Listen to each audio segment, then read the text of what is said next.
vamos a hacer un poquito memoria del contexto donde estamos. Estuvimos hablando del Mesías, ¿no? Pues en Galilea, comenzando su ministerio, predicando el Evangelio y sanando a toda persona que se acercaba a él, con diversas dolencias y dificultades, y entre todo eso vimos el llamamiento de los 4 primeros discípulos, ¿no? Los hermanos Andrés y Pedro y los hijos de Zebedeo, y estuvimos viendo un poquito sobre ellos, sobre su oficio, ¿no? La pesca, sobre cómo el Mesías les promete, ¿no? Que si le siguen, pues van a tener una labor muy importante, ¿no? En todo este rol mesiánico. Y es que los apóstoles, ¿no? Los 12 apóstoles fueron esas piedras que constituyen, ¿no? Esos fundamentos que constituyen la eclesía, ¿no? De todos nosotros, el cuerpo del Mesías, ¿no? Y ellos fueron aquellos llamados, ¿no? A ser testigos, ¿no? El mismo Mesías dijo: me seréis testigos a todas las naciones, ¿no? Y el ser testigo obviamente requería pagar un precio, ¿no? Ellos, como más tarde dijeron, hemos dejado todo y te hemos seguido, ¿no? Y literalmente dejaron las redes, ¿no? Que es todo su estatus, toda su condición, pero no solo las redes, sino sus propias vidas, ¿no? Fueron, como dice Pablo, crucificados, ¿no? Con el Mesías juntamente, por ganar el reino de los cielos, ¿no? Y por participar de esta anunciación del Evangelio, ¿no? Y aquí hoy vamos a ver cómo Jesús, ¿no? Yeshua, comienza predicando las buenas nuevas. Va a ser la primera vez que Mateo utiliza la palabra evangelion, ¿no? En griego, y el anuncio del Evangelio, ¿no? Recordamos las palabras del profeta Isaías, ¿no? Sobre el que trae buenas nuevas, ¿no? El que trae buenas nuevas es aquel en el que estaba profetizado que traería, ¿no? La salvación de Dios a un pueblo como lo describe asentado en tinieblas, ¿no? Ya vimos el que Galilea, ¿no? Y vimos el sábado pasado, toda esa región de Neftalí y Zabulón fueron los primeros cautivos por Asiria, ¿no? Aquellos que de hecho fueron donde los tomaron y se los llevaron cautivos, y fueron los más perjudicados, ¿no? Los primeros perjudicados de la deserción del yugo celestial o el yugo de la ley, ¿no? El yugo que tenían que llevar, ¿no? Más que un yugo pesado debería ser ligero, pero pues se convirtió pesado por su dureza de corazón, ¿no? Sabemos que el Señor es el que hace la obra y que más tarde luego prometió por los profetas, por la boca de los santos profetas, como dice Pedro en su discurso, pues que él circuncidaría, ¿no? El corazón de piedra y lo volvería de carne, ¿no? Y todo esto comienza con esta anunciación, ¿no? Como los primitivos apóstoles predicaban, ese querigma, que es la anunciación del Evangelio, que fueron el principal mensaje de ellos, ¿no? Ellos no iban con elocuencia de palabras, como decía Pablo, sino primeramente iban con este anuncio, ¿no? Y ese anuncio es de vital importancia para toda persona, pues es el anuncio de vida, ¿no? Puesto que el hombre está en una condición de muerte, ¿no? Por el pecado, y este anuncio es el único que puede darte la vida, ¿no? Entonces, aquí vamos a ver cómo Jesús comienza, ¿no? A predicar de este anuncio, como utiliza esa palabra en griego, kerison, tu evangelion, ¿no? Aparece en el versículo 23 del capítulo 44. Y entonces vamos hoy a ver esto, ¿no? Y espero alcanzar a ver, porque vamos a pasar a algo muy interesante, y vamos a ver por qué, que es el fenómeno del Sermón de la Montaña, como se ha llamado, ¿no? Que este Sermón de la Montaña podemos citar libros y libros de todo lo que se ha escrito. Abarcan varios capítulos, Mateo lo desarrolla, ¿no? Lucas también lo desarrolla, y vamos a ver un poquito las comparativas, pero no bastaría, y yo creo que esto nos va a llevar bastantes sábados analizando pues las bienaventuranzas, las beatitudes, inclusive pues toda los sermones, porque dentro de eso hay sermones, hay antitipos, vamos a ver por qué, y toda esta clase de palabras que Yeshua pronuncia en este famoso sermón, ¿no? Bien. Entonces, una vez llamados los cuatro primeros discípulos, vamos a ver, y esto quiero ahora hacer una pequeña... dejaros ahí con el gusanillo, porque a pesar de que son evangelios sinópticos, ¿no?, que hablan más o menos lo mismo, los tres evangelios, Mateo, Marcos y Lucas, vamos a encontrar que, por ejemplo, encontramos que aquí solo se nos muestra cómo Mateo habla de los cuatro primeros discípulos, pero ¿y qué de los demás, ¿no?, de los 8 restantes? Claro, vamos a encontrar que el Evangelio de Mateo, como los demás evangelios, no tienen un orden cronológico, ¿no? Entonces esto es muy importante. Y vamos a ver que esto tiene su importancia histórica también. Y ahora lo comentaré. Bien, entonces vamos a leer Mateo 4, 23 al 25. Estos 2 versículos para finalizar este capítulo 4. Y luego empezaremos con la introducción al capítulo 5 y terminaremos. Bien, dice así, Mateo 24, 23 al 25. Dice, Jesús recorría toda Galilea, enseñando las sinagogas, anunciando, aquí veis la palabra kerisón o kerisma, anunciando las buenas nuevas del reino y sanando toda enfermedad y dolencia de la gente. Su fama se extendió por toda Siria y le llevaban todos los que padecían de diversas enfermedades, los que sufrían de dolores graves, los endemoniados, aquí dice esta versión, los epilépticos, ¿no?, o los, ahora veremos un poquito esa palabra en griego, y los paralíticos, y él los sanaba. Los seguían grandes multitudes de Galilea, Decápolis, Jerusalén, Judea y de la región del otro lado del Jordán. Bien, pues vamos a detenernos ahí, vamos a comentar estos 2 versículos. Próxima diapositiva. Bien, entonces vemos en estos versículos, ¿no?, que se nos representa una revisión, como dice aquí, a fondo de lo que ya describe Marcos en el pasaje de Marcos 4, 1, 35 al 39. Aquí vemos en ese discurso de Marcos cómo vemos que Jesús, ¿no?, ante todas las multitudes que se agolpan a su lado, él busca un poco de soledad o de intimidad, ¿no?, con el Padre, porque las multitudes se agolpaban a él, ¿no? Tanto así que dice este versículo que su fama se extendió no solo por Galilea, sino por Siria, ¿no? Y vamos a ver un poquito qué es esta región. Y no solo eso, sino vamos a ver que luego le iban a seguir muchas multitud de personas de Galilea, de Decápolis, incluso de Jerusalén y del otro lado del Jordán. O sea, su fama se estaba extendiendo por todo lo que él hacía, ¿no? No solo, obviamente, por la predicación, ¿no?, ya dijimos que había una expectación mesiánica, sino por todo las obras que él hacía, ¿no? Entonces vamos a ver que esto es de vital importancia y vamos a ver pues que muchas personas le seguían por la comida, por la bebida y por su interés, ¿no? Entonces, bueno, ahí darle un codazo al hermano para que no distraiga. Entonces, bien, parece ser que a veces Yeshua, ¿no?, trata de evitar a la gente, trata de evitar las multitudes, no era lo que él buscaba, ¿no? Pese que luego vamos a ver que en el Sermón de la Montaña se le suman, ¿no?, se le suman las multitudes. Y vamos a ver que Lucas también amplía un poquito esto. Y claro, él cuando las multitudes se agolpaban, muchas veces en los relatos de los evangelios, pues trataba un poquito de evadirse, ¿no? Y hay sus razones, ¿no?, que se han discutido, el por qué. Y la primera impresión que nos puede ver es eso, ¿no? Es el evitar a las multitudes, ¿no? Pese que a él iba por toda Galilea recorriendo y anunciando y haciendo todas estas obras, ¿no?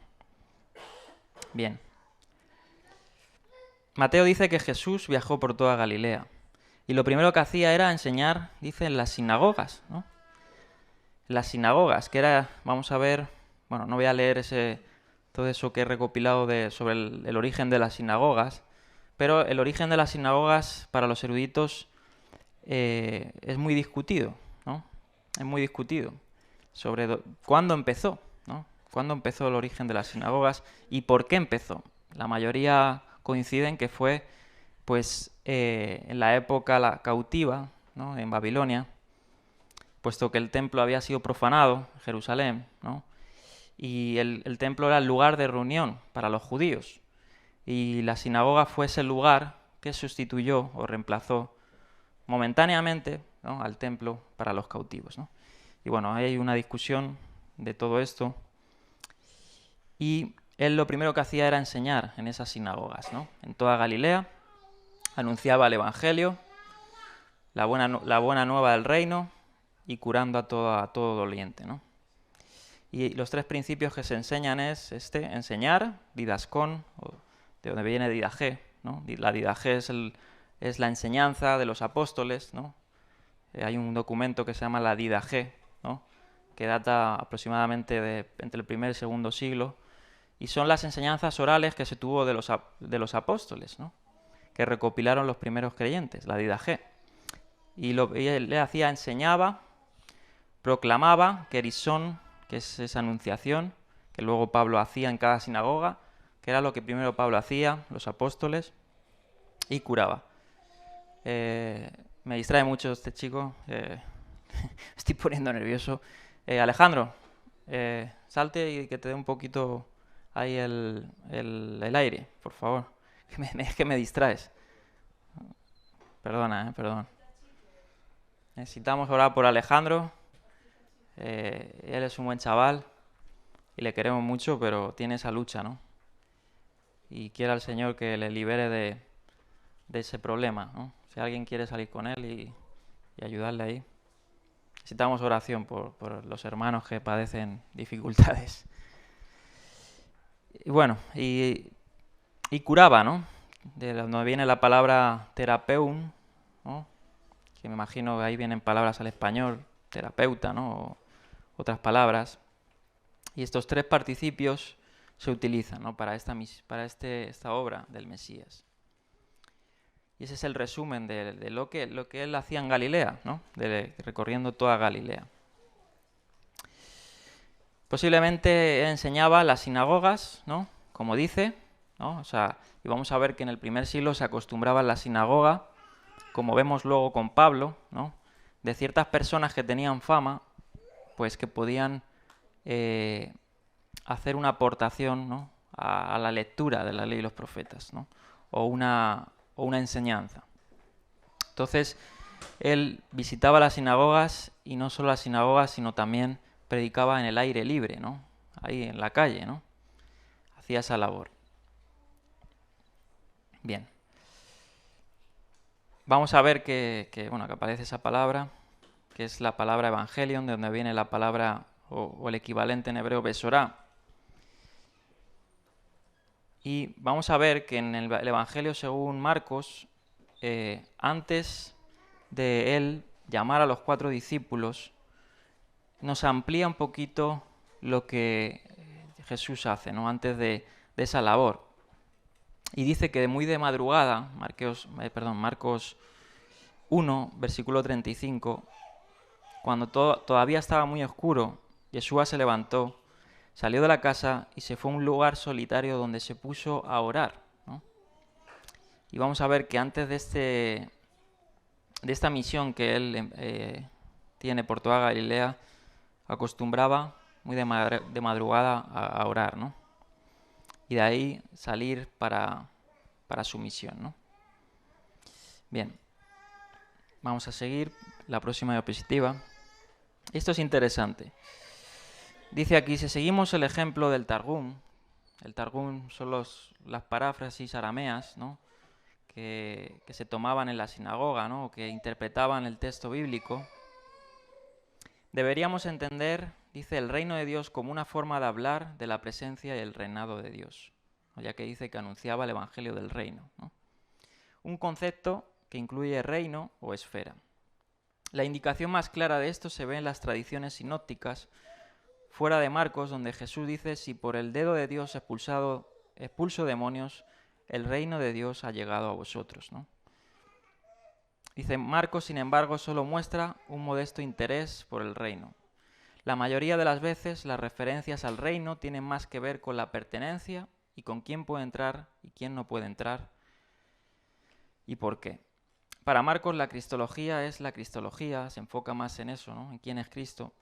Y reconocer la identidad mesiánica de Jesús y su filiación divina es más importante que hacer hincapié en el reino. Vamos a ver que Mateo hace mucho hincapié en el reino y vamos a ver por qué, ¿no? Ya dijimos en la introducción, ¿no?, a Mateo, que él está escribiendo al pueblo judío, ¿no? Y el pueblo judío obviamente tenía que ver con las escrituras, quién era el Mesías, ¿no?, y lo que significaba seguir al Mesías, ¿no?, que es el reino de Dios, ¿no? Por eso vamos a ver que en el Sermón de la Montaña va a comenzar a dar forma, ¿no?, a lo que significa este reino, ¿no?, al reino de los cielos, como lo llama Mateo, ¿no? Bien, vamos a seguir en el comentario al verso 23, que recorría toda Galilea, comentando lo que dice que curaba toda enfermedad, ¿no? Ya sabemos que eso era una labor que el Mesías tenía que hacer, como su rol mesiánico, ¿no?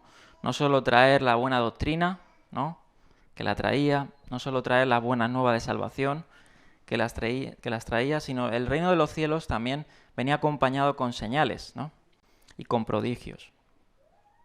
Y la persona, ¿no?, el Mesías, pues le acompañarían estas señales, ¿no?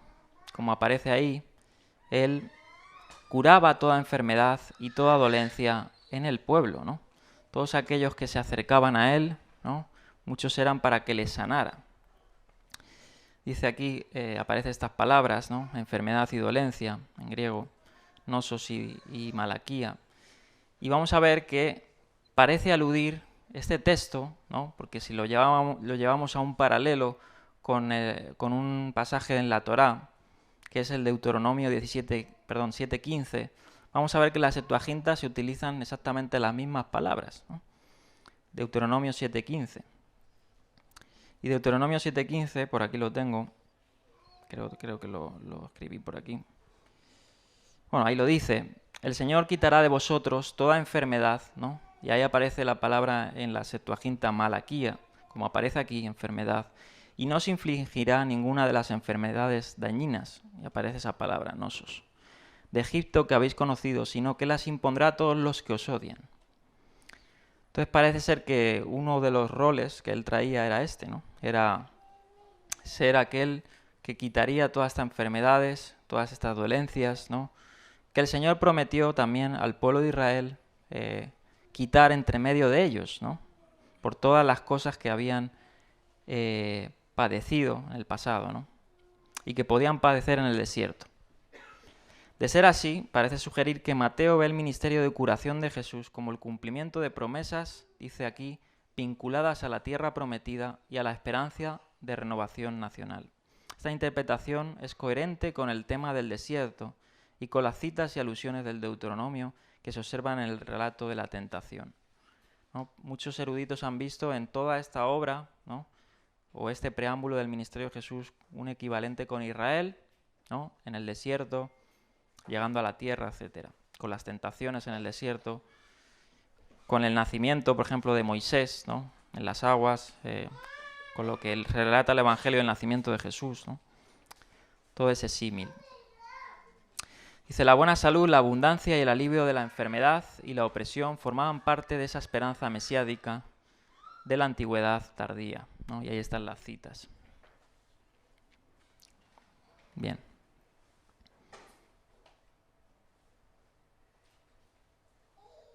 Por ejemplo, Isaías, vamos a citar alguna cita de esas. Isaías 29:18 dice: en aquel día pondrán los sordos oír la lectura del rollo, y los ojos de los ciegos podrán ver desde la oscuridad y la penumbra. En aquel día se abrirán, Isaías 35, del 5 al 6, se abrirán entonces los ojos de los ciegos y se destaparán los oídos de los sordos. Saltará el cojo como un ciervo, y gritará de alegría la lengua del mudo, porque aguas brotarán en el desierto y torrentes en el sequedal. Isaías 61, esto lo citó jamás Jesús, ¿no?, en la sinagoga de Capernaum. El Espíritu del Señor Omnipotente está sobre mí por cuanto me ha ungido. Que dice para anunciar, ahí aparece justamente lo que dice este versículo, querigma, anunciar las buenas nuevas a los pobres, me ha enviado a sanar los corazones heridos, a proclamar liberación de los cautivos y a libertad a los presos. Y en el libro de los Jubileos, capítulo 23, del 28 al 30, dice así, ¿no?, de esta expectativa mesiánica, puesto que la había, ¿no? Y todos estos versos son de esa expectación mesiánica, que muchos obviamente se lo aludían al Mesías. Y en toda esta literaturas que eran de la época, que circulaban en la época, pues hablaban de esto, ¿no? No solo los profetas, como es Jubileos o Segunda de Baruch, Esdras, etc. Dice así, Jubileos, y no habrá hombre viejo, ni uno que no esté satisfecho con sus días, porque todos serán como niños y jóvenes, y todos sus días estarán completos y vivirán en paz y alegría, y no habrá, dice Satán o Satanás, ni ningún otro malvado destructor, porque todos sus días serán días de bendición y de sanidad. Y en ese momento el Señor sanará a sus siervos y se levantarán y verán gran paz y echarán fuera a sus adversarios, y los justos verán y estarán agradecidos y se regocijarán con júbilo por los siglos de los siglos, y verán todos los juicios y todas las maldiciones sobre sus enemigos. Aquí despojando, ¿no?, a la muerte y a toda dolencia que es consecuencia del pecado, ¿no? En parte se cumplió y en parte falta que se cumpla la otra parte, ¿no? Como también los profetas hablan de una restauración, cuando dice Isaías que morará el lobo con el león, el cordero con el león, no habrá llanto, muerte ni destrucción, ¿no? Luego lo cita también Apocalipsis. Y esos son los textos de la expectación, ¿no? Y estas obras que Jesús hacía era el comienzo de este reino de los cielos, ¿no?, que obviamente va a ser en su plenitud cuando nosotros disfrutemos en su segunda venida, ¿no?, todas estas promesas, ¿no?, en plenitud.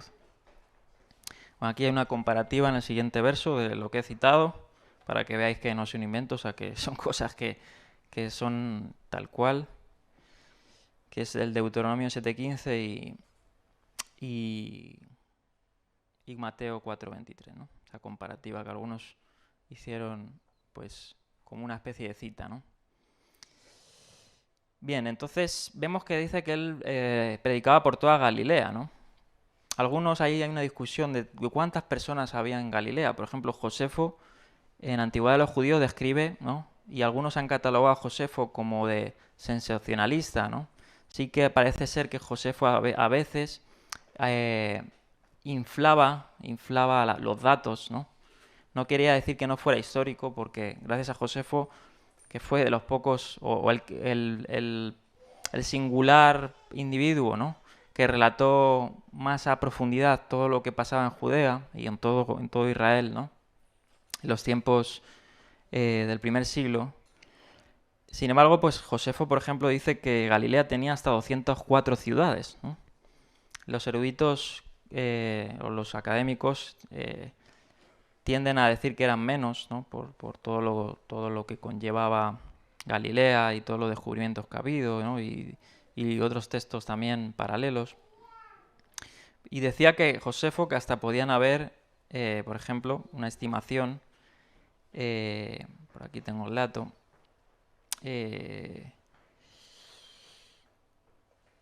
204 ciudades y aldeas, dice, cada una con no menos de 15.000 personas, dice Josefo, ¿no? O sea, una vasta región, ¿no?, por decir así, que necesitaba la luz. Posiblemente eran menos personas y menos ciudades, ¿no? Hay una discusión si eran ciudades amuralladas, si eran simplemente aldeas. Pero posiblemente eso le hubiera llevado a Jesús el recorrer toda Galilea. Si eran tantas ciudades, dice aquí algunos comentaristas que le podía llevar hasta 3 meses, ¿no?, visitar todas esas ciudades y tener y esos 3 meses sin tener el tiempo libre para el sábado, ¿no? Para el sábado. Sin embargo, dice que Jesús andaba todo el tiempo haciendo el bien, lo dice Pedro en Hechos 10:38, y el desgaste físico podía haber sido enorme, ¿no? Poder recorrer toda Galilea, poder predicar en todas esas aldeas, era una vasta región, ¿no? Y muchas personas necesitadas. Bien, siguiente. Aunque Mateo registrara varios lugares concretos de Galilea y muchos otros incidentes galileos sin un lugar definido, toda Galilea, deberíamos entenderlo, ¿no? Dicen aquí, y esto lo dice creo que Donald Carson, no, R.T. France, perdón, dice, debe entenderse como la descripción de un ministerio generalizado y no de forma literal, ¿no? O sea, que él no iba a todas las aldeas específicamente, ¿no? Por ejemplo, dice aquí, no tenemos constancia de que Jesús visitara nunca las 2 ciudades helenísticas, la ciudad de Séforis, ¿no? Y Tiberíades. La ciudad de Séforis donde Herodes Antipas construyó y la estableció como su hogar, ¿no? Ambas capitales de Galilea de Antipas. Las visitas de Jesús parecen haber sido principalmente, dice, las partes más tradicionalmente judías de las provincias, ¿no? Y tiene sentido por lo que ha dicho que estaba visitando primeramente las sinagogas, ¿no? No que esas ciudades él no les interesara predicar, ¿no? Ya lo hicieron luego seguramente los apóstoles, ¿no? Y dice aquí, la mención de sinagogas refuerza este enfoque. En la Galilea del siglo I el término puede designar, el término sinagogue, ¿no? Asambleas de aldea más que edificios erigidos para el culto como tales. Pero su uso se centra en las comunidades judías.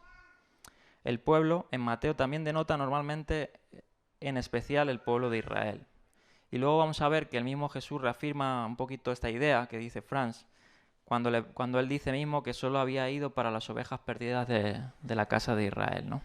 Es decir, primeramente anunciar a aquellos que tenían un conocimiento previo, ¿no? Vamos a ver que luego la misión de los apóstoles fue ir más allá, ¿no? De las fronteras o ir más allá del conocimiento o de las personas que pudieran tener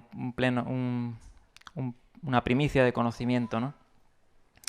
Pero tampoco vemos que él no es que simplemente se ciñera solo a esas regiones, pues vamos a ver que luego visita otras regiones, ¿no?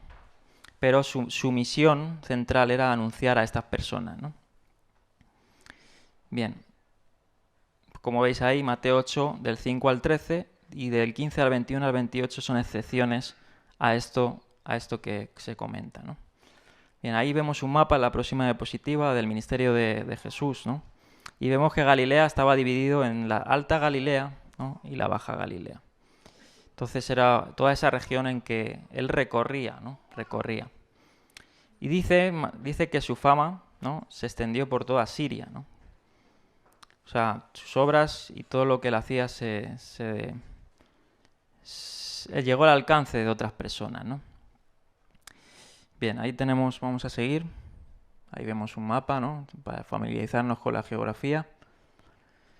Ahí, esas son las principales ciudades, ¿no? Que se citan en los evangelios. Y vamos a ver que su fama se transportó más allá del Jordán a la derecha, ¿no? Y subiendo más allá de Galilea a toda Siria. Bien, vamos a seguir la próxima diapositiva. Bueno, al que le interese, aquí hay un desarrollo muy vasto del diccionario de Yale del origen de la sinagoga, ¿no? Y me gustó mucho, da unas pinceladas muy bonitas sobre sus orígenes y un poquito lo que era el término sinagoga en el primer siglo, con lo que se conocía, ¿no? Que ya hemos anticipado que Franz dice podía ser no solo un lugar específico, sino una asamblea establecida, ¿no? Podía ser en la calle, ¿no? Podía ser inclusive, no debía de ser simplemente un lugar establecido, ¿no?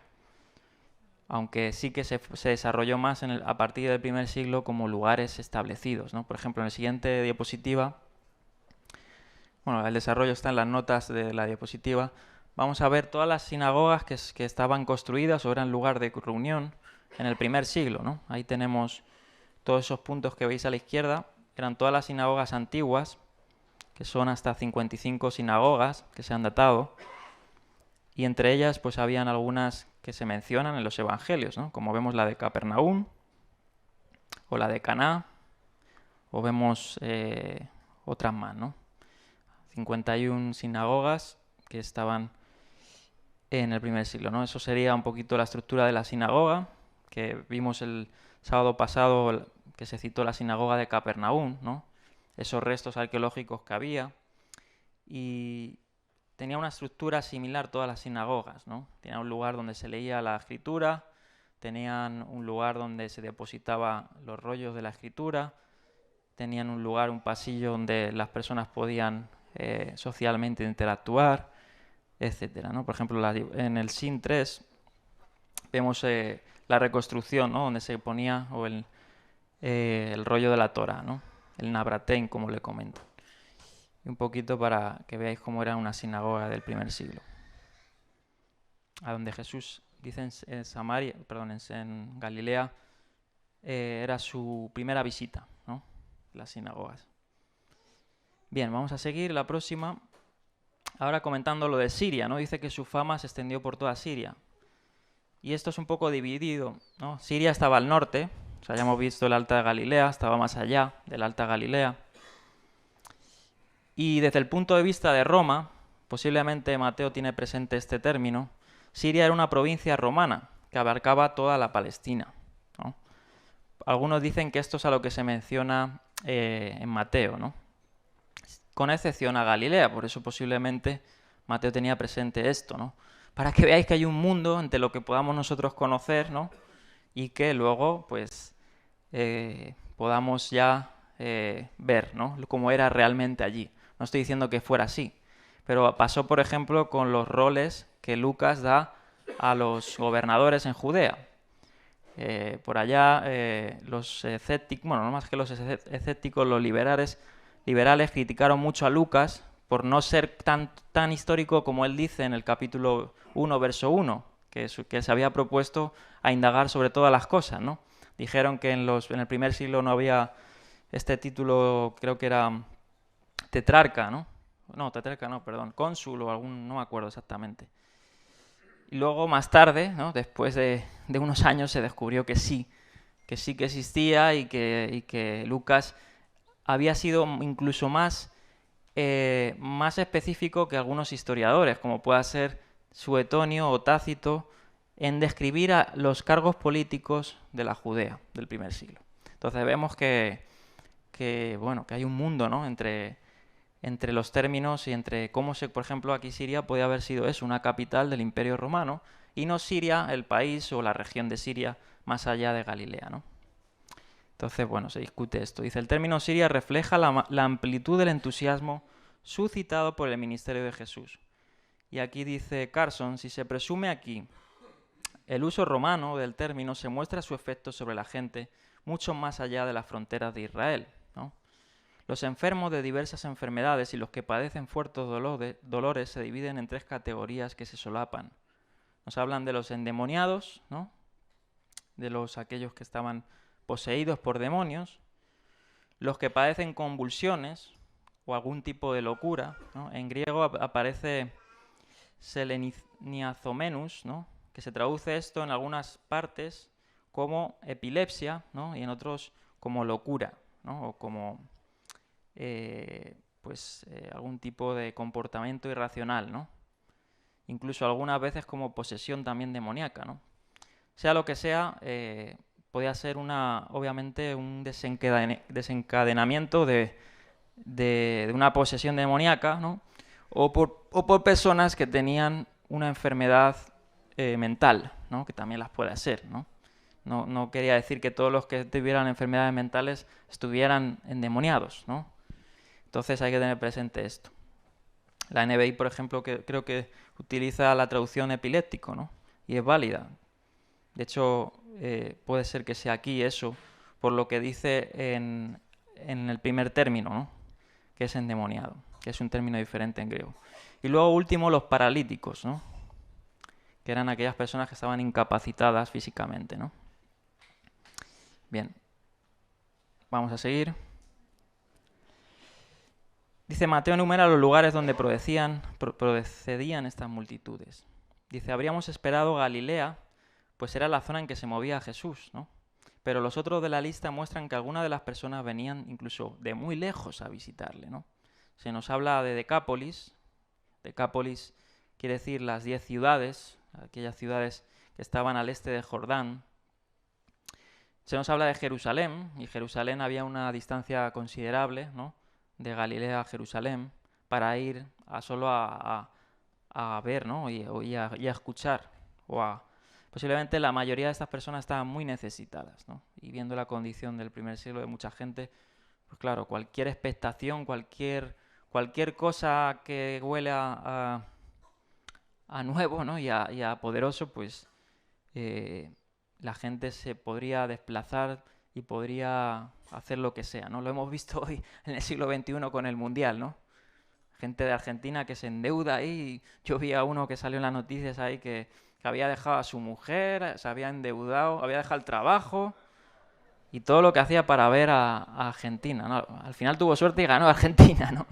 Pero luego ahora seguro se está lamentando por todas las tonterías que hizo, ¿no? Pero estas personas tenían una necesidad verdadera, ¿no? Una necesidad que pueda ser, pues, de decir, yo escucho sobre y tengo la esperanza de que este sea por el cual hablan nuestros padres, ¿no? O profetizaron nuestros profetas, ¿no? De que vendría a traer una liberación al pueblo, ¿no? Entonces, algunos venían de Judea, ¿no? Dice incluso al sur, ¿no? Muchas personas. Y al este de Jordán, ¿no? Transjordania. Muchos lugares. Bien. Vamos a seguir. Vamos ahora, ya terminamos, vamos a cerrar este capítulo 4. Y vamos a hacer una introducción al Sermón de la Montaña para terminar hoy. En la diapositiva 308, ¿no? El Sermón del Monte, o el Sermón de la Montaña, o el Sermón de la Llanura. Y ahora vamos a ver por qué, ¿no? Porque Lucas habla un poquito, un término diferente, y hay un desarrollo. Posiblemente este sermón no haya sido simplemente en un día, ¿no?, dicen los eruditos. Podía haber llevado una enseñanza y podían haberla, y ahora vamos a ver un poquito la crítica de la forma y qué es esto, ¿no? Porque podía haber los discípulos obtenido este sermón, ¿no? Porque, por ejemplo, Mateo no se nos dice que estaba todavía llamado, ¿no? Y Mateo es el que escribe el Evangelio. Posiblemente Jesús se lo contó, ¿no?, sobre sus enseñanzas, o la había escuchado de los que lo habían escuchado.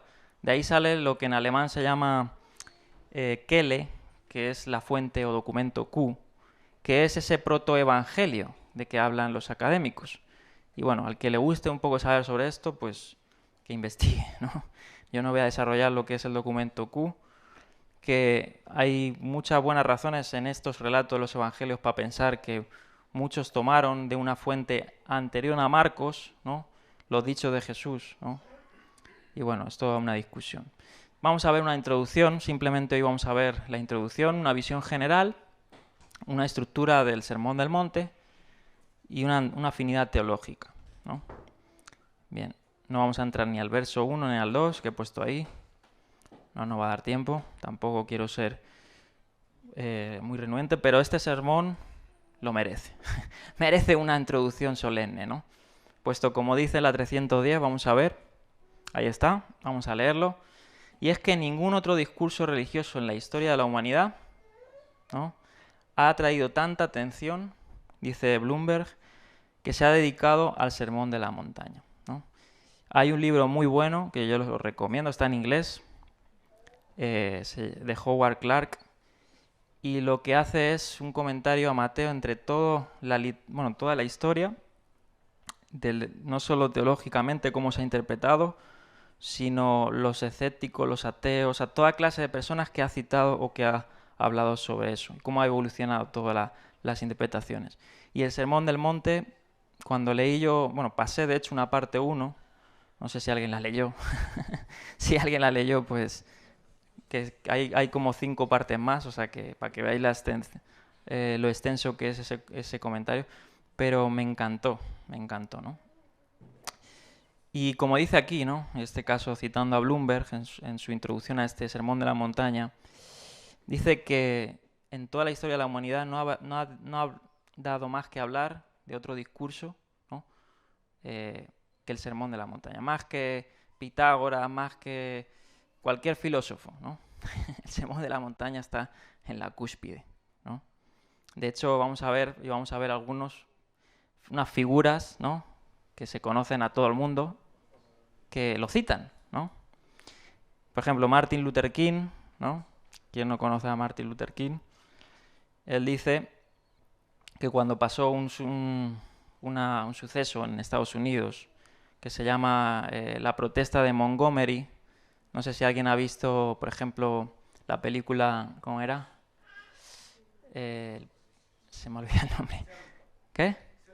Selman. No, otra. ¿Cómo? Selma. No, esa no me... Puede ser que es así, pero tenía en mente otra en el que, bueno, en las películas en Estados Unidos se muestra que en esa época había mucho racismo, ¿no?, entre negros y blancos, y se sentaban en una parte los negros, ¿no?, por decir así, y en otra parte los blancos, y había una distinción de clases y de razas, ¿no? Y hubo una disputa muy fuerte por ahí en Estados Unidos, y dice Martin Luther King, bueno, simplemente citar esto, para que veamos cómo lo citaban muchas figuras, ¿no?, el Sermón de la Montaña, o tenían presente el Sermón de la Montaña, puesto que dentro del Sermón de la Montaña hay, bueno, enseñanzas tremendas. Él decía que cuando hubo todo este alborotamiento en su mente, consciente o no, o inconsciente, se remontó a ese sermón, con sus sublimes enseñanzas sobre el amor y el método gandhiano, citando a Gandhi, que también cita el Sermón de la Montaña, de resistencia y no violencia. O sea, este sermón ha dado mucho que hablar, ¿no?, y se ha citado tanto en la historia, no solo por personajes así históricos, sino también personajes filosóficos, ¿no? Dentro de la filosofía se ha citado mucho, ¿no? Activistas de muchas perspectivas, incluso no cristianos, ¿no?, o no afines con el Evangelio, que se han negado a reconocer a Jesús o a rendir su vida, pero se han admirado, ¿no?, de la retórica o de la ética que tiene el Sermón de la Montaña, ¿no? En el siglo XX, por ejemplo, ya que lo citaba Luther King, el método gandhiano, Gandhi fue el devoto no cristiano más famoso del sermón. La bibliografía sobre el sermón es muy amplia, ¿no? Gandhi citaba mucho el Sermón de la Montaña, ¿no?, con sus ideas, ¿no? No vamos a avalar sus ideas, pero para que veáis que ha dado mucho que hablar y muchas personas han sido, bueno, impactadas con estas palabras, ¿no? O sea, estos 3 capítulos se le llama a veces, entre comillas, dice aquí, la constitución del cristianismo, ¿no? Algunos, por ejemplo, Lutero, bueno, es que hay tantas cosas en la historia, ¿no? Por eso os remonto a ese comentario que podéis ver muy ampliamente sobre esto. Se le llama la constitución, ¿no? Y bueno, ahora puedo explicar por qué, ¿no? Además porque hay principios básicos, ¿no?, del reino de los cielos, porque eso es lo que trata de ver ahora. Lo que va a hacer Jesús ahora es demostrar cómo es el reino de los cielos, ¿no? ¿Y quiénes heredan el reino de los cielos? Bien, entonces se ha llamado la constitución, ¿no?, del cristianismo, o al menos una especie de catecismo primitivo, ya que están redactados en gran parte, como dice aquí, esto lo dice Bloomberg, a partir de los dichos de Q, ¿no?, y por tanto son populares entre quienes preconizan el cristianismo lai. Muchos iglesias, cristianismo lai, han visto en el Sermón de la Montaña, en algunas partes hay que decirlo, ¿no?, porque si nos vamos a las beatitudes o bienaventuranzas, ¿no?, pues son muy famosas, ¿no?, pero el Sermón de la Montaña no se acaba ahí. El Sermón de la Montaña tiene otras cosas, ¿no? Por ejemplo, y lo vamos a ver en Mateo, dice Jesús, ¿no?, habla de, oíste que fue dicho, ¿no?, esos antitipos que vamos a hablar un poquito. Mas yo os digo, y luego habla de la grandeza de la ley, que él no vino a abolir, él vino a cumplir, ¿no? Y diciendo que si su justicia no fuera mayor que de la de escribas, que la de fariseos, no podrán entrar, ¿no? ¿En dónde? En este reino. En todo este reino que está hablando un poquito sobre lo que significa el yugo del reino de los cielos, ¿no?, y todo esto. Bien. Dice, para muchos cristianos el énfasis aparente del sermón en las buenas obras, ¿no? Algunos han visto, por ejemplo, Lutero, para citar, ¿no? Lutero vio en el Sermón del Monte algo como imposible, ¿no? O imposible de cumplir, ¿no? Sin la gracia divina, ¿no? Y muchas cosas que él hacía bueno, que era una de sus interpretaciones que se puede ver más a profundidad, ¿no? Pero muchos han visto pues un aparente sermón de buenas obras, un énfasis mucho en las obras, y vamos a ver por qué declaraciones. La autocontención y la perfección personal es preferible al énfasis en la fe, la gracia y la indignidad personal de la teología de Pablo, ¿no? Pablo predicaba mucho sobre la gracia. Parece ser que en este sermón Jesús se basaba mucho en las obras, ¿no? Entonces, ¿Pablo y Jesús están en contra? ¿No? Obviamente no, ¿no? Obviamente no. Y todo esto tiene un desarrollo, ¿no? Dice, en cuanto a su conexión con el Antiguo Testamento, sobre este sermón, vemos de nuevo el motivo de Moisés, ¿no? Y además es algo similar, por eso digo que han visto en todo esto como una figura del Moisés postrero, ¿no? Como dice el Deuteronomio, ¿no? De profeta levantaré en medio de ti, como Moisés, ¿no? En medio de tus hermanos, a él escuchad, ¿no? Y Moisés donde recibió la Torá, en el Sinaí, y Jesús subió al sermón, pero no recibió, sino la dio, ¿no? Y bueno, muchos, incluso algunos antiniomanistas o antiley, por decir así, han visto este sermón como un fin a la ley, ¿no? Porque es una nueva ley, ¿no? Sin embargo, no es así. Hay muchas interpretaciones que se han dado. Jesús ascendió a una montaña para predicar una Torá mesiánica, y pongo entre comillas porque lo que hizo Jesús aquí, y vamos a verlo, ¿no? Es dar el verdadero espíritu de la Torá, ¿no? O lo verdadero escrito, ¿no? Y lo vamos a ver más reafirmado con los famosos oístis que fue dicho, ¿no? Podríamos decir una nueva y radical reorientación de valores o de interpretaciones, ¿no? Bien, vamos a seguir. La próxima. En Mateo no se nombra la montaña, es curioso, ¿no? Mateo no nombra qué montaña es, ¿no? Y esto ha dado mucho que hablar. Se han ubicado inclusive a lo largo de la historia montañas ahí, como la del Sermón del Monte. Ya sabéis que sobre todo esto se desarrolló mucho entre los cruzados, ¿no? En adjudicar lugares religiosos, ¿no? Como un lugar de culto y todos para sacar dinero muchas veces, ¿no? Entonces, Mateo no nombra qué montaña era, ¿no? Sin embargo, dice que subió a una montaña, ¿no? Ya que le preocupan, dice Lucas, sitúa su sermón en la llanura, ¿no? Ahí vemos por qué posiblemente, bueno, seguro, yo lo veo así y todos lo ven así, todos los académicos, el sermón de la montaña ha tenido etapas, ¿no? Por eso ahí está la discusión de que, pues, obviamente vino de una tradición oral o de una tradición que vivió esos dichos, ¿no? O simplemente del mismo Jesús, ¿no? Lucas lo dice que fue en la llanura, ¿no? Y sabemos que dice aquí, ya que le preocupa menos que a Mateo, a Lucas, el papel de Jesús como el nuevo Moisés, ¿no? En Lucas Jesús solo va a las montañas a rezar, en el Evangelio según Lucas, e incluye algo más de la mitad de los versículos que aparecen en Mateo, ¿no? Vamos a ver que Mateo es el que más desarrolla este sermón, y vamos a ver que en Lucas se desarrolla en un capítulo, creo que es en el capítulo 6, que lo vamos a estar citando mucho, y Lucas lo que hace es dar unas chispitas, ¿no? Por eso digo que es muy importante entender que los evangelios son sinópticos, pero no son cronológicos, y entendiendo cuál es el género de los evangelios vamos a entender cómo se hacía historia en el antiguo siglo, ¿no? Y ahora voy a citar algunas cosas que son muy interesantes. Bien.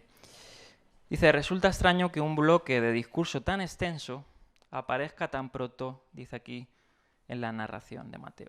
Y en un momento en el que Jesús solo ha llamado a 4, ¿no? Y aquí es donde vemos que Lucas sí relata, posiblemente, que ese sermón de la montaña, ya Jesús había llamado a sus 12 discípulos. Mateo no lo dice.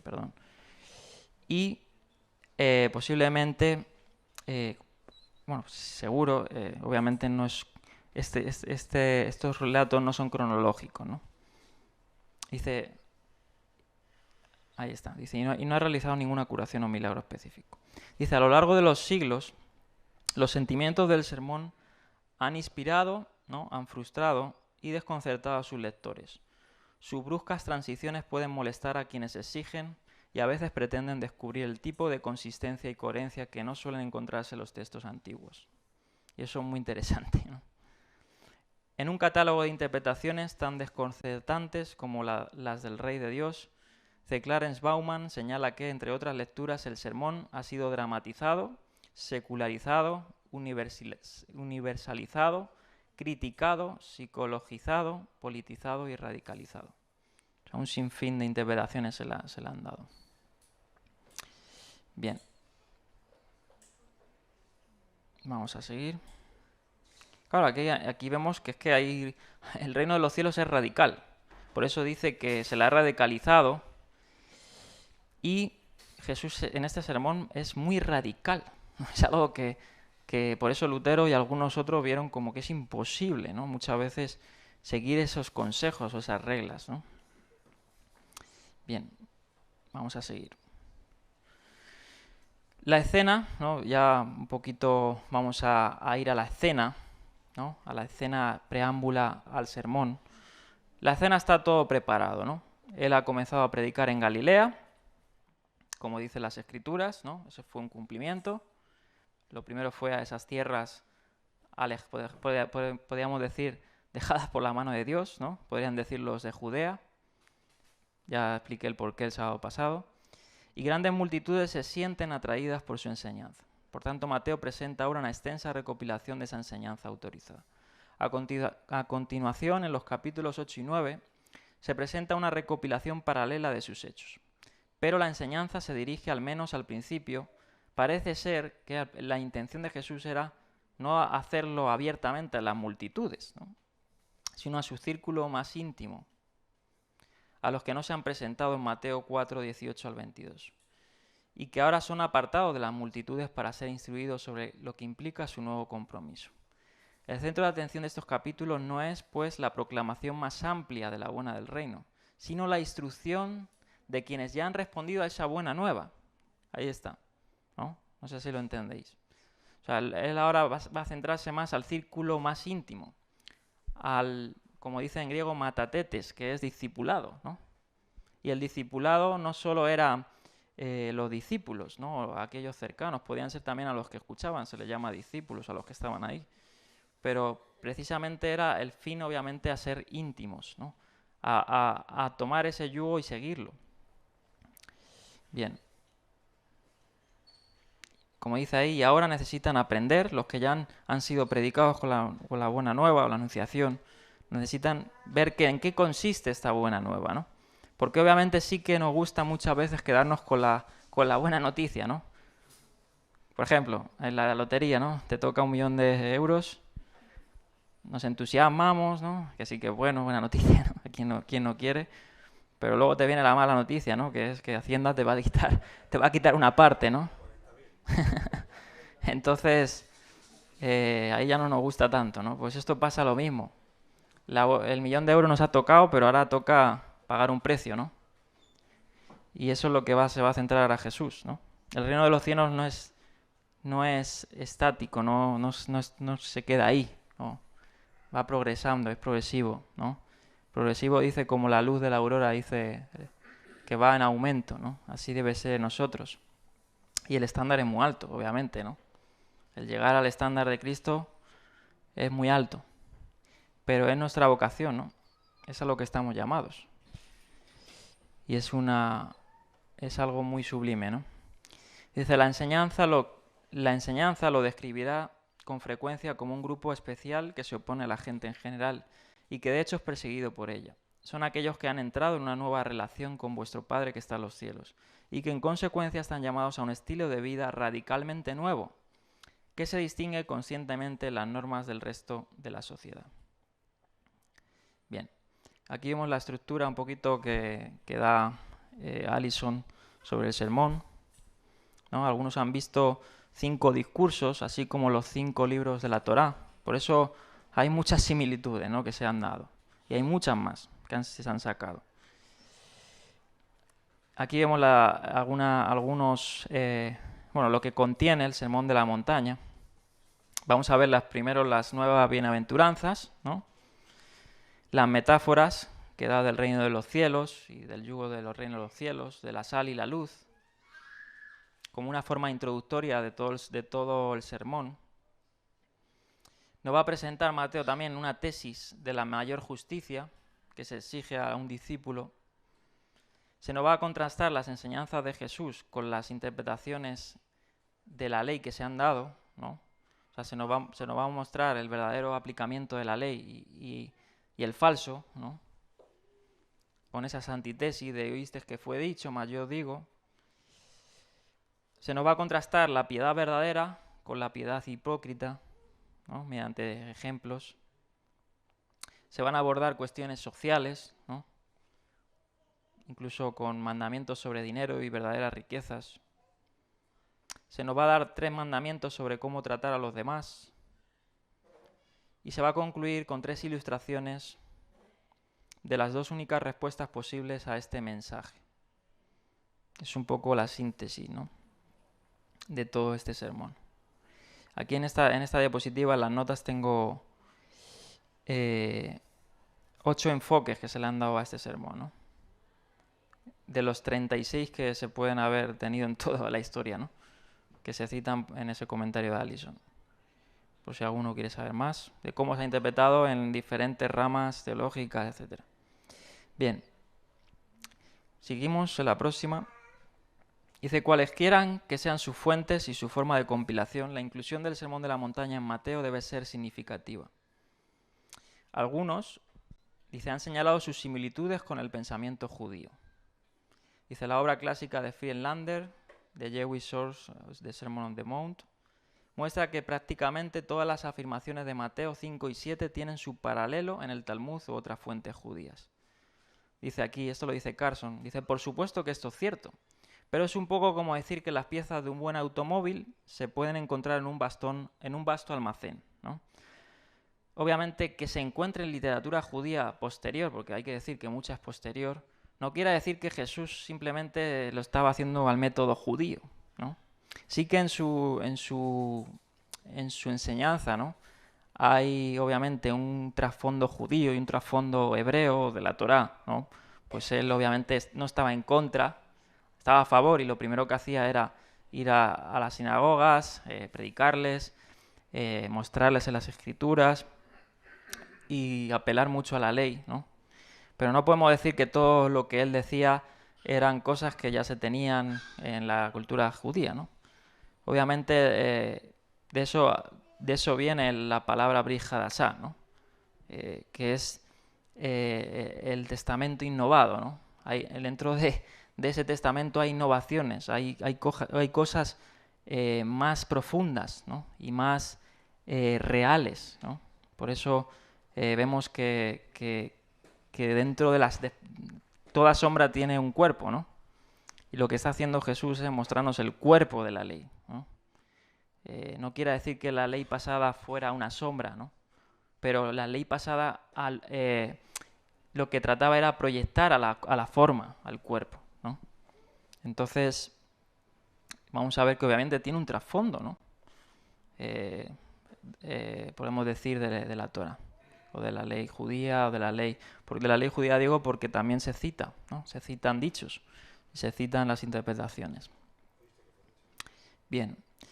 Por supuesto, dice, ¿no? Y esto es como buscar piezas de un buen automóvil. ¿No? Si tú vas al desguace de, ¿cómo se dice? Las Torres, ¿no? Creo que se llama, ese tan grande. Ahí obviamente vas a encontrar alguna pieza que te vale, ¿no? Pero no quiere decir que todo está centrado en eso. Algunos siempre han catalizado mucho esto, ¿no? Seagal, que es un autor, por ahí está ese libro, lo trajo Héctor, que habla de la halajá de Jesús, sostiene que las formas de argumentación de Mateo 5:7 se ajustan a patrones bien aceptados por los primeros rabinos o proto-rabinos. Llama la atención sobre las conexiones con las formas de argumentación de la literatura sapiencial. Ambas son demasiado restrictivas. Bien, vamos a seguir. La argumentación rabínica y la sapiencial se solapan, mucho más de lo que comúnmente se reconoce. Y Jesús y Mateo se hacen eco de ambas. más aún debe interpretarse en primer lugar por derecho propio. Mucho más impresionante es la demostración de Martin Engel de un trasfondo primordialmente judío del Sermón de la Montaña, ¿no? Y aquí quiero hacer un puntito aparte, porque todos estos autores son autores que han ido más allá, ¿no? Y puedo citar muchos más, como A.P. Sanders, que murió hace muy poco. Puedo citar a Safrai, puedo citar a James Dunn y a muchos académicos que han ido más allá, que han ido al contexto judío y que han estado muy cerca de descubrir lo que nosotros ahora tenemos, ¿no? Entonces, dentro de la cristiandad no hay ignorancia, hay ignorancia, pero hay muchas personas que han ido más allá, ¿no? Y han depositado ahí, bueno, y hay muchos otros, ¿no? Hay muchos otros. Y estoy citando algunos de ellos, ¿no? Y aquí dice, ¿no? La demostración de Martin Engel, si estos son tesis académicas, de un trasfondo primordialmente judío del Sermón de la Montaña, sin intentar determinar demasiado estrechamente el perfil preciso de ese trasfondo. El intento, dice aquí Carson, para finalizar, de comprender el Sermón de la Montaña dentro de un esquema teológico unificado no ha producido resultados consistentes, ¿no? Aquí se cita otro. Y obviamente, como he dicho, ¿no? Jesús no es que estaba haciendo lo que un rabino del primer siglo hacía, ¿no? En lo que él estaba afín, amén, ¿no? Por ejemplo, vamos a ver algunas discusiones sobre el divorcio y él va a dar lo que es la verdadera interpretación que se ajustaba a una escuela, pero no vamos a decir que él era afín a esa escuela solamente y enseñaba igual que esa escuela. Lo que vamos a ver es que él va a traer la verdadera escuela, ¿no? Que eso es lo importante. Y puede que a algunos de esas escuelas le choque la verdadera escuela, como le choca a día de hoy a muchos judíos ver la figura de Jesús, ¿no?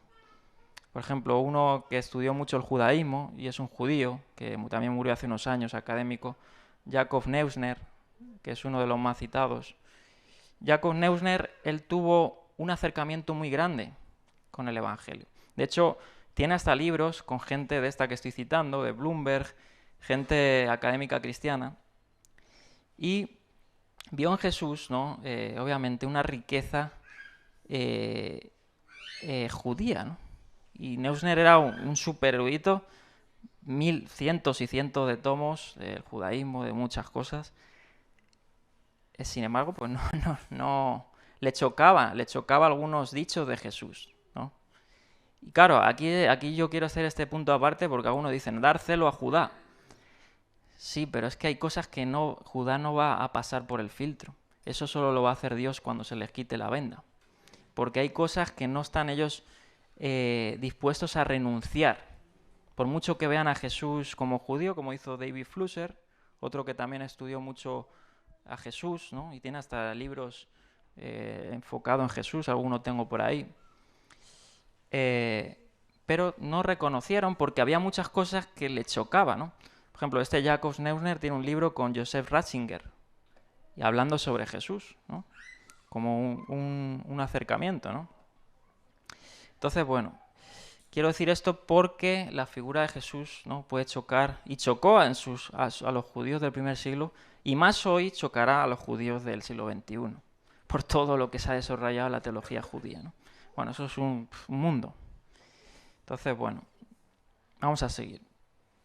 Y ahora vamos a ver de la crítica de la forma, muy escueto, que es esto, y voy a hablar un poco sobre el género del Evangelio, ¿no? Y esto me encantó. Me encantó. Ahí se lo recomiendo a todos. Si a alguien le interesa, le puedo hasta pasar el curso. Es un curso de pago de Chris Skinner, pero para mí es importante. Esto ya lo había escuchado yo cuando leí el libro de Licona. Licona tiene un libro sobre la resurrección, Michael Licona. Y N.T. Wright también. Y ellos hablan de que los evangelios entran dentro del género de las biografías antiguas. Y eso hay que entender eso. Porque es lo que digo porque hay por ahí un argumento que salió en el siglo XIX y XX de que los evangelios no eran históricos, ¿no? Y le llamaron el problema sinóptico. Bueno, eso es una discusión, ¿no? Y entendiendo cuál es el género del Evangelio, pues vamos a entender que sí que eran históricos, ¿no? Y qué es esto de las biografías antiguas. Bueno, vamos a leer esta diapositiva. Dice: la crítica de la forma y la redacción ha considerado habitualmente que está a disposición del material... Perdón, estoy leyendo muy apresurado. Hay que leer despacito, si no se entiende. La crítica de la forma y la redacción ha considerado... Muchas veces es que toda esta información está en inglés, ¿no? Y yo la traduzco y muchas veces es un poco difícil de entender porque no traduce de la mejor forma. Se entiende. La crítica a la forma y la redacción ha considerado habitualmente que esta disposición del material, como la de los otros 4 grandes discursos de Jesús en Mateo, es un producto compuesto y una colección de dichos más breves de Jesús, procedentes de diversos contextos originales, ¿no? Y bueno, eso está desarrollado en las notas de la diapositiva, que lo desarrolla Carson. Los paralelos en Lucas, mucho más breves y dispersos en su Evangelio, parecen apoyar esta opinión. Está en consonancia con la práctica antigua y fue respaldada ya en tiempos de la Reforma por Juan Calvino. Pero Mateo 7:28 parece sugerir que Mateo creía que Jesús pronunció el sermón en una ocasión concreta. De hecho, tal sermón tendría que haber sido mucho más largo que los breves minutos que se tardaría en leer Mateo 5:7 en voz alta. Y ahí está lo que el Sermón del Monte no es un sermón único, ¿no? Obviamente se le cataloga el Sermón del Monte, ¿no? Porque se compiló juntamente, ¿no? Pero posiblemente fueron varios sermones que Jesús dio, ¿no? Y se recopilaron en un solo sermón. Y esto es muy interesante porque Mateo va a abarcar hasta 4 capítulos o 5 y Lucas solo va a utilizar unos cuantos versos, pero va a citar, parece ser, cosas que Mateo cita, otras no, y lo va a citar por chispitas, ¿no? Por ejemplo, la parábola de la sal y la luz, ¿no? Lucas la cita más tarde, fuera del sermón. Entonces, de ahí viene ese discurso, ¿no? Ese desarrollo. Bueno, puede que a alguno no interese, pero es muy interesante. Bien. Vamos a seguir. Gran parte de la escritura antigua extrayó y epitomizó materiales más largos. O sea, quiere decir que materiales más largos que se podían haber tenido, los podían haber resumido, ¿no? Por ejemplo, posiblemente hizo Lucas, ¿no? Mateo se detiene más en el Sermón del Monte, ¿no? Y Lucas es más escueto. Como Lucas es más amplio en algunos aspectos, ¿no? Depende al qué público va a dirigirse, ¿no?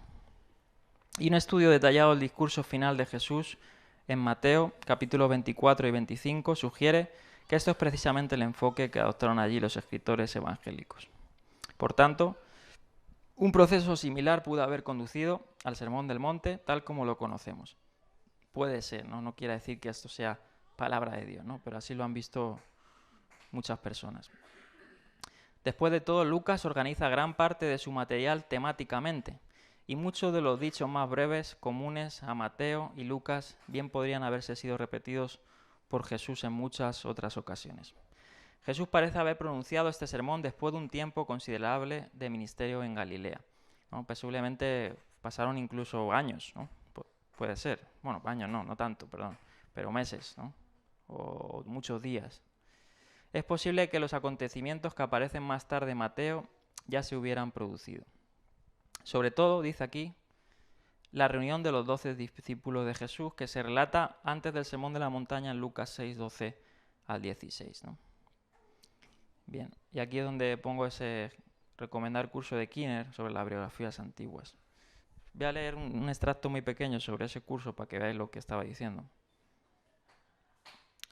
En una parte dice el género de la biografía.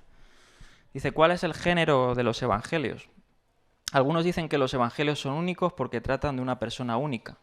Dice, bien, eso es cierto. Los evangelios son únicos porque tratan de una persona única. Pero también si alguien del mundo antiguo se topó con un evangelio y no sabía nada acerca de los evangelios y solo empezaba a leerlo, lo vería como una biografía. Una biografía era un trabajo sobre una persona real y eso es lo que son los evangelios. Dice, hubo una serie de opiniones diferentes en el siglo XX sobre el género de los evangelios. Y ahí cita algunos de estos de la opinión diferente. Lo argumentaron con fuerza y con convicción. La mayoría de los académicos, dice, de hoy han llegado a la conclusión a través del trabajo de ellos, de estos académicos y otros, que los evangelios son biografías. ¿Pero qué significa el ser una biografía? Dice aquí. ¿Qué es la biografía antigua? A lo largo de la mayor parte de la historia, eso es lo que la gente asumió que eran. Supusieron que eran vidas, o a principios del siglo II se les llamaban memorias sobre Jesús, una forma biográfica de clase baja. Pero en 1915, algunos eruditos notaron que los evangelios no eran como las biografías modernas, y por lo tanto afirmaron que no eran biografías en absoluto. Dice, por ahora, ya termino con esto último, la mayoría de los eruditos han decidido que la Iglesia siempre tenía razón al llamarlos biografías, pero los evangelios son biografías, pero no modernas, sino antiguas. ¿Y qué es esto, no? Dice, hay algunas diferencias entre ambas. Las biografías modernas normalmente están en orden cronológico, mientras que las biografías antiguas pondrían la vida de la persona antes de su muerte, y así sucesivamente, pero generalmente estaban en orden temático, en verde en lugar de orden cronológico. Entonces, cuando las personas notan que Mateo, Marcos y Lucas no siempre están en la misma secuencia, bueno, eso es de esperar. Nadie esperaba que estuvieran en la misma secuencia. Bueno, y sigue, ¿no? Pero para que veamos pues que Mateo no está describiendo cronológicamente los sucesos, ¿no? Lo está haciendo temáticamente, ¿no? a su público. Bien. Vale. Si Mateo y Lucas están extrayendo pasajes de originales más largos, no hay razón para no ver el sermón del llano de Lucas como una enseñanza que Jesús dio en esta misma ocasión. Bien. Bueno, esto ya lo he citado, que es esta cita, que es la que he visto. La próxima, que es la que he citado ahora. Vale. Y vamos a terminar con las dos últimas diapositivas. Bueno, la temática de los capítulos 5 y 6 que vamos a ver. Ya hemos visto un resumen de la forma de todo el sermón y esta visión general nos va a hablar del carácter distintivo de los discípulos, el cumplimiento de la ley, la piedad verdadera y falsa y la prioridad de la confianza en Dios sobre la seguridad material. Bien, vamos a terminar con esta última. Dice en Mateo 7:1 al 12, la estructura del discurso es menos coherente, con una colección de dichos sobre una serie de temas vagamente relacionados. Aunque en Mateo 7:12 se llega a un resumen que resume gran parte del contenido del discurso hasta el momento. A continuación, una serie de 4 contrastes desafiantes. Lleva al conjunto a una conclusión retóricamente poderosa. Los versículos finales no solo reintroducen a la multitud como público secundario, sino que también resumen el impacto general que Mateo pretende que produzca este discurso, el de la autoridad sin parangón del maestro. De vez en cuando, a lo largo del discurso, Jesús habla en primera persona, indicando que él mismo es el centro de la lealtad de los discípulos, ¿no? Cuando dice, por ejemplo, Mateo 5:11, dice, a ver, Mateo 5:11, bueno, no lo tengo aquí, pero obviamente les está centrando en él, ¿no? Si quieres ponerlo en pantalla un momento. Mateo 5:11, mientras lo buscas, dice, y quien determina su estilo de vida y su destino. Así pues, lejos de ser un discurso filosófico sobre ética, se trata de un manifiesto mesiánico, en el que se exponen las exigencias singulares y las ideas revolucionarias de quien reclama una autoridad absoluta sobre los demás hombres y cuya palabra, como palabra de Dios, determinará su destino. No es de extrañar que las multitudes quedaran asombradas, no solo por la enseñanza, sino aún más por la persona del maestro, ¿no? Bien, Mateo 5:11 dice, bienaventurados sois cuando por mí, ¿no? Cuando por mí, lo centra en él. Cuando por mí causa os vituperen y os persigan, y digan toda clase de mal contra vosotros mintiendo. Obviamente él es el reino de los cielos, ¿no? Es la personificación del reino de los cielos. Y vamos a ver que en los próximos capítulos pues, va a detallar quiénes heredan ese reino, cuál es la actitud de ese reino, cuál es el estándar de ese reino, el distintivo, y cuáles son los pasos, ¿no? entre la verdadera piedad, la falsa, etcétera, ¿no? Entonces, bueno, vamos a dejarlo aquí. No quería ir más allá. Vamos a ver el próximo sábado las bienaventuranzas, ¿no? Tan famosas. Y bueno, y esta introducción pues la vamos a dejar aquí.